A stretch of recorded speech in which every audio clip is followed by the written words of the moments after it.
Muitas vezes ficam dúvidas em nossa cabeça de como é feita a pesquisa que mede o Ibope, daquela rádio preferida ou daquela TV que eu sempre assisto.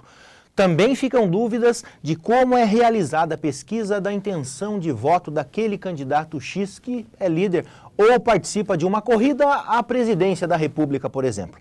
Para nos tirar todas estas dúvidas e desmistificar esse assunto, nós vamos conversar hoje com um especialista, Domício Torres. Queria te agradecer, Domício, você que tem aí uma vida toda de pesquisas, trabalhando aí no Instituto Cantar Ibope como diretor aqui para o Rio Grande do Sul e para Santa Catarina e hoje à frente da tua empresa, o IRP. Queria te agradecer, viu?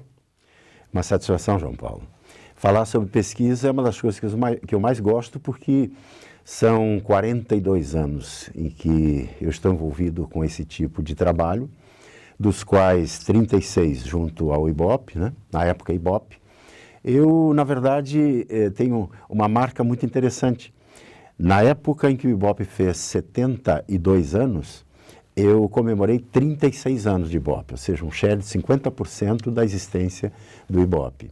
Então é uma satisfação conversar sobre isso e estou à disposição para nós dialogarmos a respeito. Eu queria te começar perguntando o seguinte, numa conversa informal, num bate-papo entre amigos, entre colegas, é comum as pessoas terem dúvidas de realmente se aquela pesquisa é fidedigna, de que forma é feita a abordagem às pessoas, se aqueles dados que são apresentados são reais. É comum isso? Comum, inevitável até.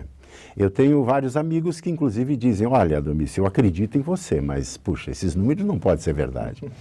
Eu lembro que numa eleição muito disputada, aquela pós-ditadura, que foi lá em 1989, onde concorreram o Collor, Lula, o Brizola, enfim. E, na verdade, eram 22 candidatos. Na época não tinha urna eletrônica, eram cédulas. A cédula era quilométrica, eram 22 candidatos. Eu lembro que, quando eu saía à rua, como eu era muito entrevistado em televisão, enfim, as pessoas me conheciam, as pessoas me paravam na rua para dizer, não é possível. O Brizola... na verdade, se perguntar para qualquer um que está passando aqui, vamos perguntar, todo mundo vota no Brizola, como é que você diz que o Collor é que vai passar por segundo turno e há uma dúvida entre Lula e Brizola? A gente pode perguntar para qualquer um que está passando ao nosso redor e vão dizer que é Brizola. E eu digo, bom, mas acontece que naquela época, pelo menos, 7% do eleitorado brasileiro era do Rio Grande do Sul, enquanto que Lula fazia votos no Brasil todo, assim como o Collor, no caso. Então, o Brizola, na época, tinha votos no Rio Grande do Sul e no Rio de Janeiro, enquanto que o Lula fazia votos no Brasil todo. Então, dentro do nosso universo, onde nós estamos, o que a gente normalmente ouve são pessoas que estão ao nosso redor. E essas pessoas, na verdade, elas acham que o que está acontecendo entre nós é o que está acontecendo na população, e não é isso, né? A pesquisa, ela busca informações junto a todo o universo de eleitores, no caso.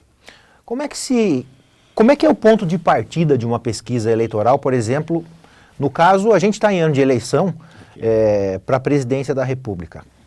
Qual que é o ponto de partida? Como é que é feita toda essa logística para que uma pesquisa realmente seja divulgada e mostrada aí à população? Perfeito. Primeiro, é bom que a gente coloque que toda pesquisa é vendida. Tá? É um produto. É um produto. Então, existem organizações, partidos ou meios de comunicação que desejam ter uma pesquisa para trabalhar, ou seja, para consumo interno ou para divulgação.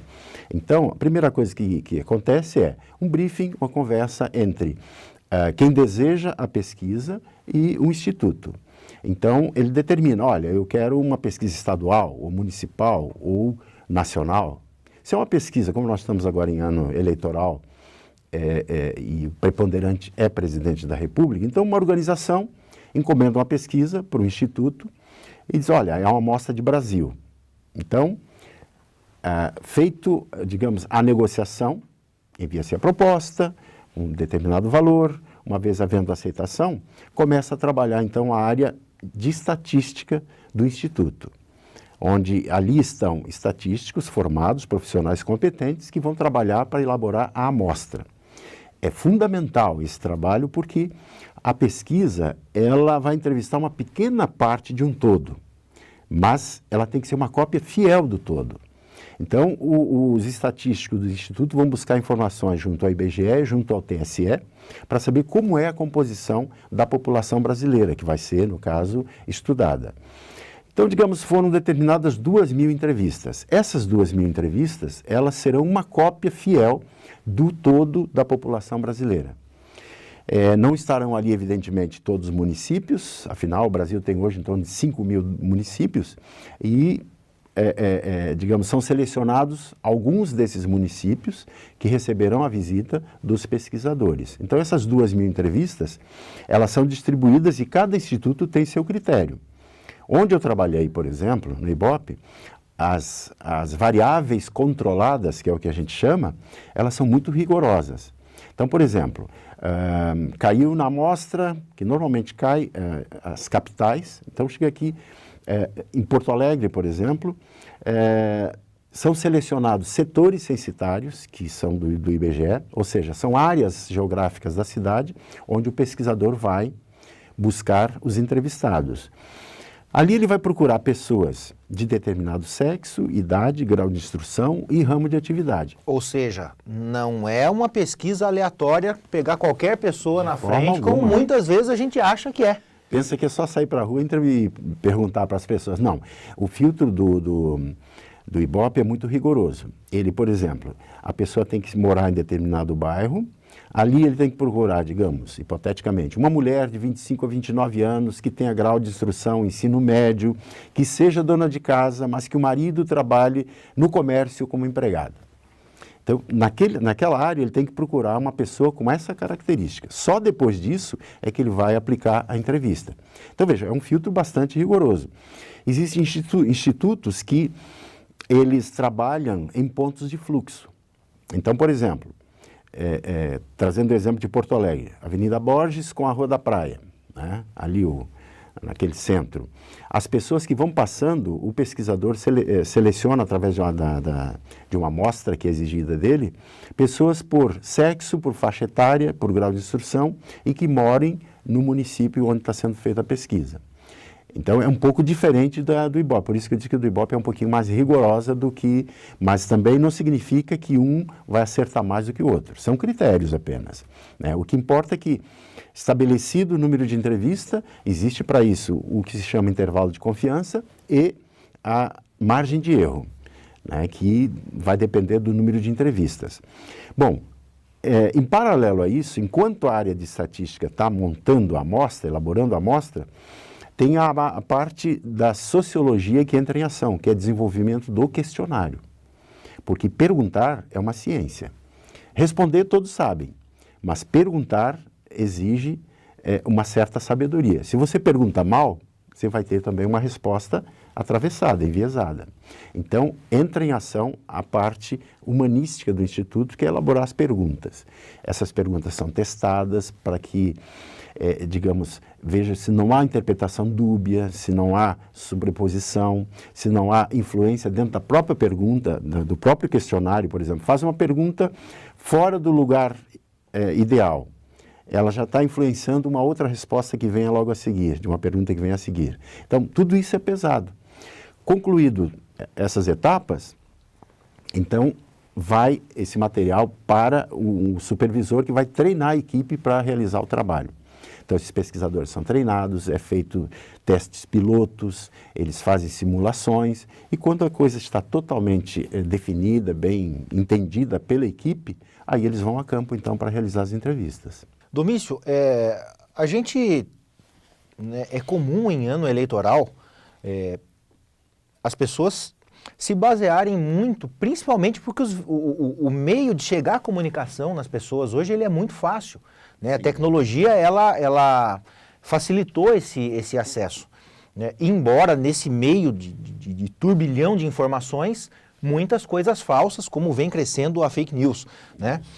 A gente pode dizer hoje, né, e eu não posso deixar de lhe perguntar isso, que a pesquisa ela é uma coisa 100%, ela não pode ser manipulada. Estou sendo no sentido de que, eu vou te dar um exemplo aqui. O nome hoje, dois nomes na política nacional, né, já que estamos falando em eleição, que despontam aí. Um deles é o do Lula, ex-presidente, que segundo aí aponta teria de 28% a 30%, um pouco para mais, um pouco para menos, e Bolsonaro naquela faixa de 17%, 18% a 20%. Isso é real? É real, sim. Na verdade, a questão da manipulação, hoje, ela está muito bem controlada, porque existem regras impostas pelo TSE, no sentido de qualquer pesquisa que seja divulgada tem que ter sido registrada antecipadamente no TSE, ela tem que conter todas as informações metodológicas, como é que é o questionário, como ela foi feita, quem contratou essa pesquisa, quanto pagou por essa pesquisa, ou seja, é tudo às claras. O resultado que é divulgado, que advém dessa pesquisa, ele também fica à disposição dos partidos.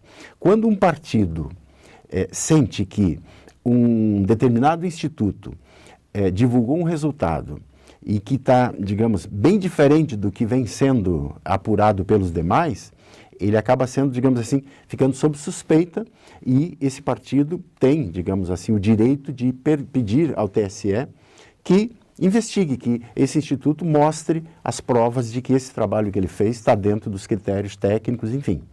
Então, a manipulação,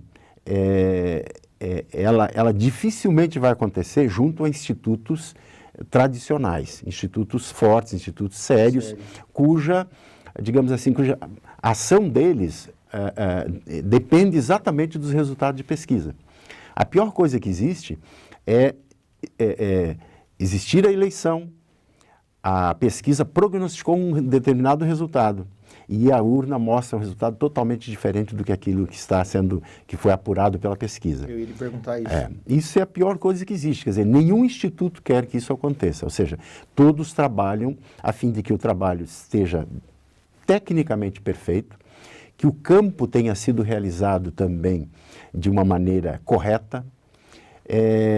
Podem existir fatos novos entre uma pesquisa que está sendo divulgada hoje e outra que foi divulgada dias depois, pode nesse ínterim ter existido fatos novos que podem ter mudado isso aí. Uma greve dos caminhoneiros, por exemplo, alguém que tenha feito uma pesquisa antes, poucos dias antes, e alguém que tenha feito logo depois, o impacto dela com certeza vai influenciar, seja em posicionamento pró ou a favor, né, de um candidato ou contra um candidato, isso inevitavelmente vai acontecer. Agora, a manipulação de resultados existia no passado, de uma forma intensa, onde nem existiam pesquisas que eram divulgadas por candidatos, por partidos, que a pesquisa nem existiu. Era simplesmente para tentar fazer a cabeça das pessoas. Induzir a pessoa ao voto, né? Exatamente. Convencimento. Né? Mas isso foi, de fato, saneado. Né? Com o controle que existe pelo TSE hoje, esse tipo de instituto, entre aspas, eles desapareceram. Da noite para o dia eles sumiram porque eles não tinham embasamento, não tinham realmente a condição técnica legal para divulgar uma pesquisa. Então, nesse aspecto, houve uma depuração. E o resultado que a gente ouve, as divulgações que a gente vê hoje em dia, são realidade, sim, porque são feitos por institutos realmente sérios, competentes, e a realidade é essa, quer queiramos, quer não. O Maquiavel já dizia, a realidade é o que é, não o que nós gostaríamos que fosse. Então, a pesquisa levanta a opinião, o posicionamento, a postura da população diante daquilo que é colocado para ela optar. E o que a gente tem visto hoje, de fato, são esses resultados, são fidedignos. Agora, isso é o resultado desse momento. A pesquisa não tem poder nenhum de antecipar resultado de eleições. A pesquisa, ela trabalha com a realidade do dia. É como se fosse uma fotografia. Né? Vocês que trabalham com meio de comunicação sabem que se acontecer um acidente em alguma esquina qualquer e o fotógrafo vai lá e documenta esse acidente, isso é de algo que já aconteceu. Sim. Não tem como você ter uma fotografia de algo que vai acontecer. É a mesma coisa que acontece com a pesquisa. A pesquisa, ela é a realidade de algo que já ocorreu. Então, por isso que é fundamental que você tome conhecimento de qual o período de campo. E isso todos os meios de comunicação divulgam. Pesquisa foi realizada entre os dias tais e tais. Então, essa é a realidade daquele momento. Nunca vai, digamos assim, ela vai trazer ou tem a pretensão de dizer que lá em outubro o posicionamento dos eleitores vai ser tantos por cento para um candidato ou para outro. Se a eleição fosse hoje... Essa é a técnica. A gente sempre traz o dia da eleição para o momento da entrevista.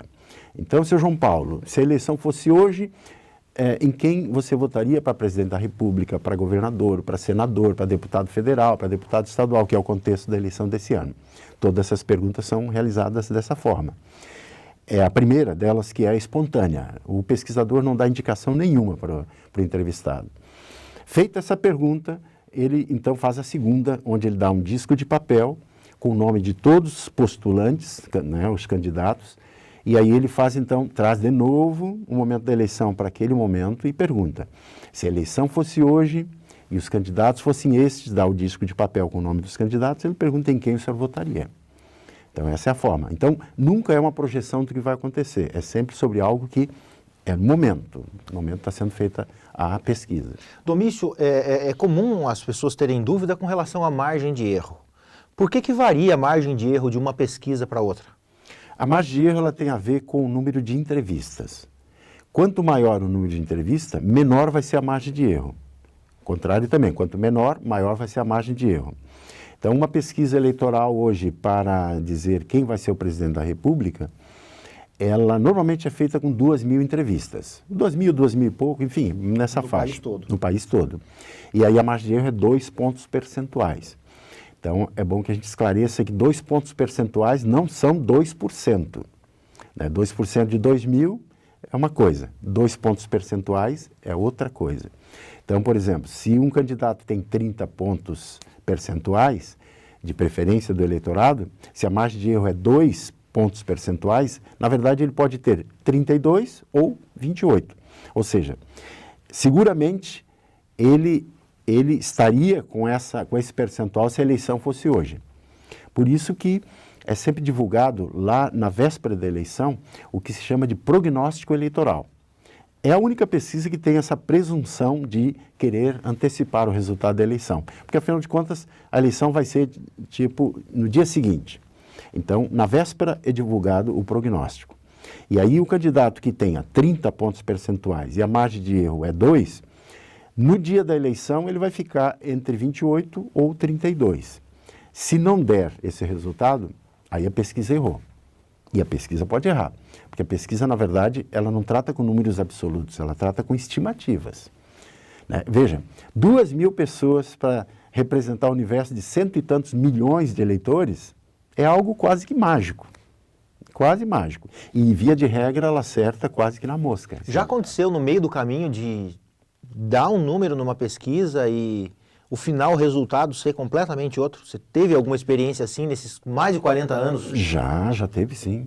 E como é que vocês que trabalham com esses números entendem isso aí? Quando vê um resultado, fala, não é possível que aconteceu isso. É uma isso. frustração, uma infelicidade. Mas como a gente entende o processo, sabe que por mais que você cuide, por mais que você tenha todos, digamos assim, todos os elementos controlados, enfim, pode acontecer. Porque, repito, é um número pequeno que é entrevistado diante de um grande número que vai, de fato, votar. O que acontece é que, assim, isso no Brasil é um risco sério para os institutos de pesquisa, que é o quê? Os partidos políticos, eles não são fortes. As pessoas não votam mais, como lá no passado remoto, em cima de partidos. Elas votam em candidatos. E hoje, eu diria, a situação piorou porque elas não votam mais nem no candidato, é na performance diária do candidato. Então, um candidato que, para ela, digamos, para aquela pessoa, é o preferido, mas ele, num discurso, ele disse alguma coisa que desagradou, imediatamente ela já muda de candidato. Ou seja, é algo muito frágil para se trabalhar. Eu até vou dar um exemplo assim muito banal, mas você está no dia da eleição, sai de casa para ir para o local de votação. Está caminhando, descontraído, vai atravessar a rua e vê um carro, né, numa certa velocidade que você não notou, quase atropelado, você leva aquele susto. E você olha atrás daquele carro, no para-brisa traseiro, está a foto do candidato que você pretendia votar. você fica indignado com aquele fenômeno que aconteceu com você naquele momento, que você chega na cabine e diz, não vou mais votar nesse cara. Ou seja, muito frágil. E eu tenho certeza que nossos telespectadores certamente já passaram por isso, de ou ela, né, ou esse telespectador, ou algum conhecido que foi, digamos assim, decidir em quem votar lá na cabine, ou até saiu de casa com a intenção de votar num candidato e lá na cabine ele diz assim, quer saber, eu vou votar nesse outro. Ou seja, são coisas muito frágeis e a pesquisa está no meio disso. Então, via de regra, se acerta.